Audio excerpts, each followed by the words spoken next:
Good morning, David, and thanks for having me. So, just I want to reply to your question, but if I may, I do want to make one comment. In Israeli media as well, many people are saying it's 3 years with no budget, but I'm sorry, it's not that accurate because the last budget was approved by the Knesset in the beginning of 2018, and it was in place. It was active until the end of 2019, which means Israel didn't have a regular budget, let's say, for 2 years, not 3. And I think it's I would even say propaganda by the left, by the coalition. And unfortunately, many Israeli journalists as well are following it. And in my view, we have to be accurate about it.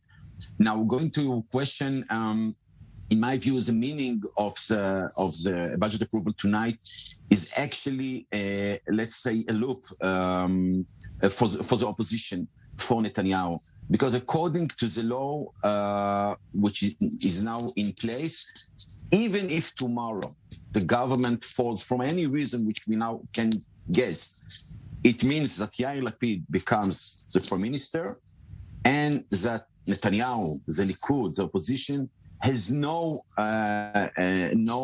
option to have a new government, a new coalition instead.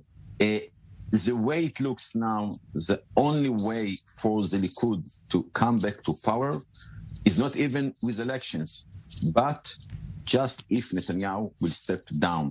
Netanyahu can't get 61 according to the polls. The main players in this coalition won't cooperate with him.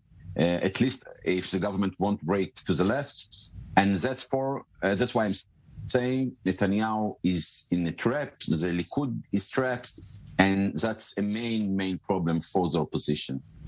Now, we're led to believe this is what was looked at as one of the make or break points for this new coalition here now. And now that they've appeared to be passing the budget here, are they stable in your mind, or are we likely to see now the difficult, more thorny issues emerge into debate amongst this coalition?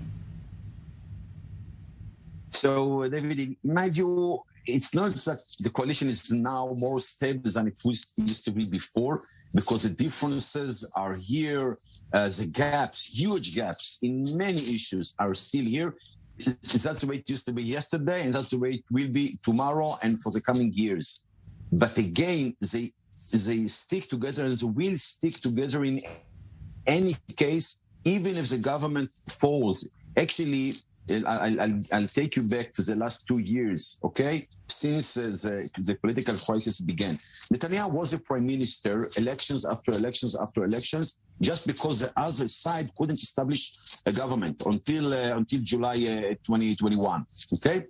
Now what happened, it just things upside down in the same way. Now Lapid and Bennett and the other parties are in the coalition, are in the government, let's say forever, until somebody else will be able to establish a government. And again, as long as Netanyahu is in the game, the way I see it, what I hear from the players, I can't see him building a new government, having a new coalition, unless maybe I should care for myself, let's say, unless there will be, I don't know, a catastrophe and developments that we, like a major war, hopefully never happen with Iran or somebody else. But as long as we are, let's say, in a regular situation, again, no path for Netanyahu to have a coalition, and that means that Bennett and Lapid are in the game.